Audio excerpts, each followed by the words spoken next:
So, redoing like just all my wiring because it's a rat nest back there that goes to the taillights, and that connector right there with the blue on it causes everything. This cluster of wires here is what runs to the taillight. So I'm just going to pull it all out and make a new harness is my plan. Because all these wires are old, cracked, and brittle. And that's where it comes to the firewall, which also attaches to this. And yeah, just gotta pull it through. So this is part of the reason why I'm replacing the wiring. The guy before me was a huge fan of twist caps, which I have come in on a few and soldered and shrink wrap on it because something would break and I'd fix it, and I was just too lazy to do everything. But I'm tired of fixing stuff, so just doing it all at once. And there's just so many extra wires that somebody ran back here. Like, all those wires there were under there. No idea what they were for. They weren't for anything when I got the pickup, but yeah, this thing is just a wiring nightmare. And here is the pulled out harness, which I did cut off a lot on this end so I could pull it through the frame. So here's the fuel tank sender.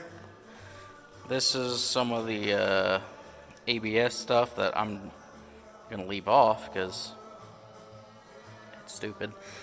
And yeah, here's the original connector, and that goes by the brake booster. So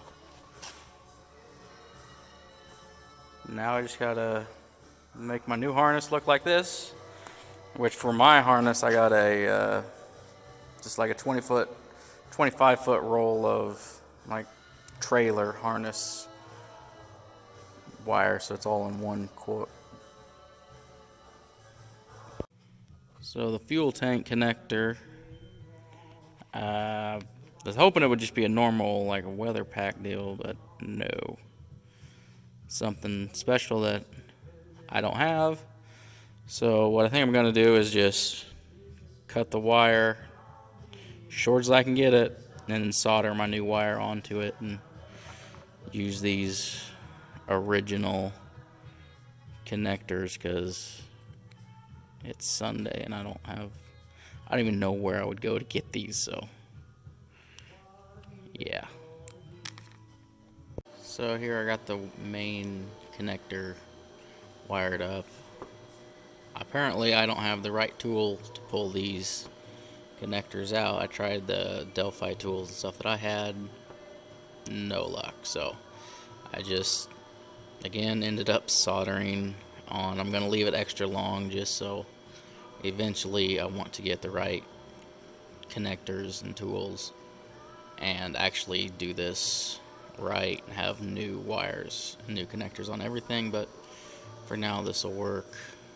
So yeah, I got rid of all the ABS stuff I don't need, so my wiring loom is just pretty much, I got a 7-wire trailer 25-foot deal, and that's working for what I need. These 2 wires, the blue and the green and black, are for the fuel sending unit. Yellow is for the running lights, white's for the ground. And yeah, luckily I found a wiring diagram online and just followed that. So wrap all this up and move on to the actual taillight section. So I got my fuel sender all wired in. I just cut these 2 a little ways over here. I probably should have just cut out a little area and then spliced some wires in, but I don't know. And so now I'm going to use some of this liquid tape, coat everything, and then wrap it with some regular electric tape, and I'll get a actual wire loom on this, and then we should go on. I should be done with everything but the taillight section. And here it is with the wiring for the done. I just got to put the terminal nuts on. So the way I have it set up is purple and blue are the reverse lights. Green and orange are for the driver's side blinkers. Red is for the passenger side blinkers. The yellows are for the running lights. And the whites are ground. And instead of the rat's nest wiring that I used to have, it's all nice, clean, and compact. And hopefully I won't have to work on it anytime soon, but if I do, so much easier to work on. And I will planning on putting a little card in the cap that will say which one goes to what, just for a reference in case I ever need it. But this should...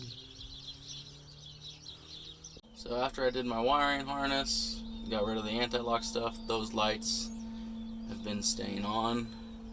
So to fix it, you come back here behind the glove box, and there's this module. You just unhook it, and it'll fix your problems, at least with the light.